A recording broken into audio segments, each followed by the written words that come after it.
Today I'm going to change out the water pump and the belt in my 2007 Toyota Camry.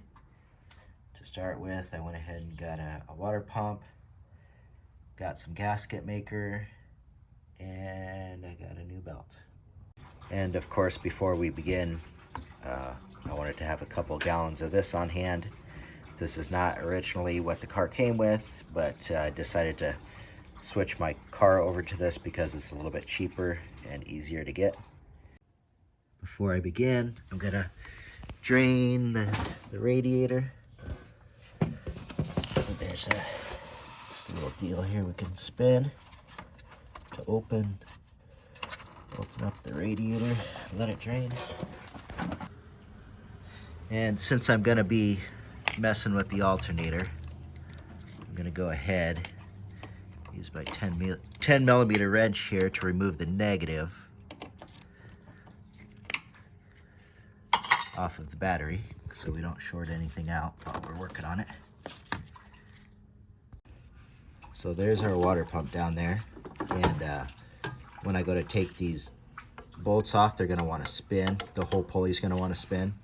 So I got a pry bar from the store, and it was really wide at the end. I went ahead and ground it kind of straight so it can kind of hold these bolts in place a little bit better. So see if I can kind of show you, kind of wedge like that, and then I'll be able to keep the pulley from spinning as I loosen the bolts. All right, so I didn't completely remove these bolts, but I did break them loose so that we won't have any trouble later. Next, I've taken a 19 millimeter socket and put it on the tensioner for the belt. And when I push down on it, you can see it loosens up the belt. I'm gonna go ahead and pull the belt off. I used a 10 millimeter socket and got a little bolt out of this.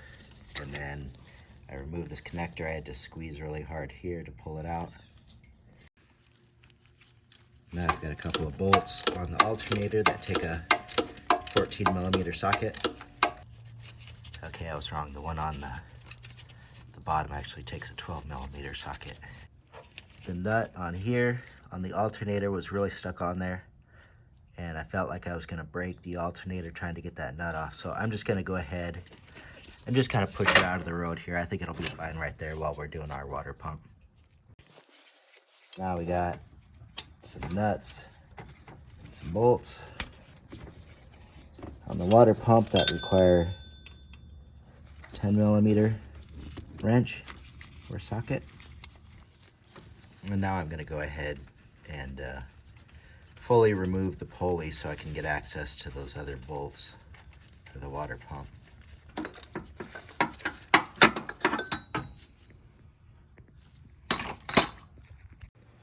I went ahead and closed that valve at the bottom of the radiator, and I moved my pan underneath of the water pump in preparation for removal of the water pump. To get my nuts and my bolts off of the water pump, I used my 1/4 inch ratchet with a deep 10 millimeter socket. And after those are removed, I didn't really have to pry. Mine wasn't stuck. Pretty much broke loose really easily, and a little gush of antifreeze came out. And as you can see here, mine has been leaking a little bit, and I decided to change it before it went completely bad. You can see some of the old gasket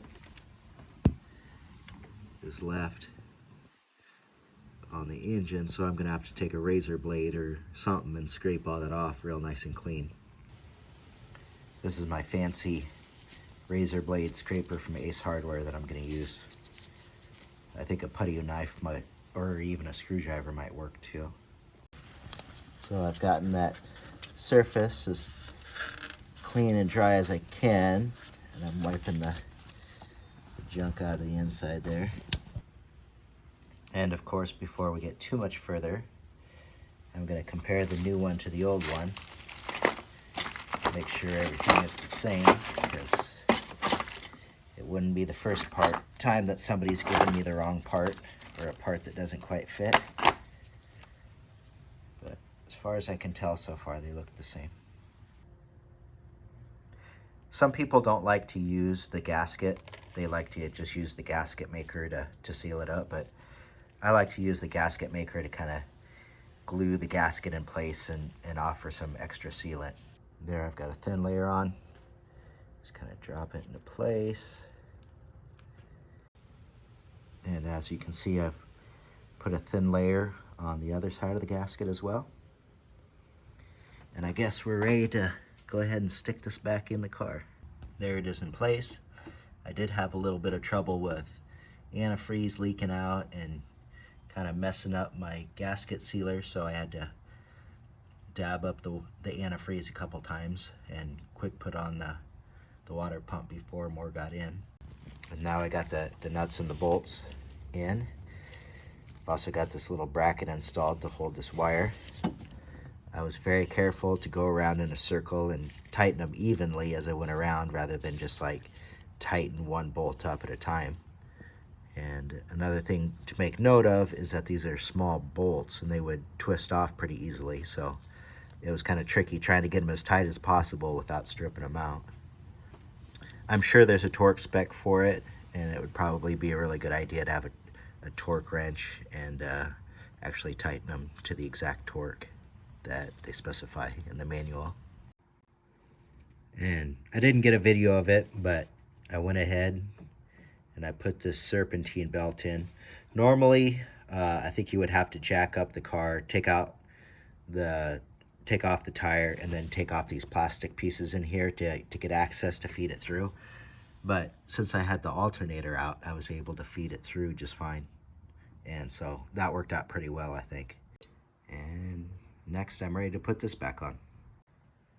And once again, I'm going to use my pry bar to keep the pulley from spinning as I tighten down those bolts. Those 4 bolts are tight. Now we're ready to put the alternator back in place. The 2 bolts for the alternator are in. That ended up being a lot more difficult to line those up than I had hoped. Now I'm ready to put that little ground piece on there and connect this connector, which that just plugs back together. Before I hooked up this ground, I went ahead and scraped it up and made it nice and shiny again to make sure it got a good connection. Once again, I used a 19mm socket on my belt tensioner. I was able to loosen the tension up enough to get my belt on. And since I have that gasket maker, it actually says it's supposed to wait 24 hours before you fill it with water or antifreeze, so I'm going to go ahead and wait until tomorrow to fill it up. So now it's the next day. According to the directions on my gasket maker, it says that you're supposed to allow 24 hours to fully cure. So now I'm going to refill it, and hopefully everything will be all good. Got my radiator full. Got my reservoir tank pretty full. There we go, good as new.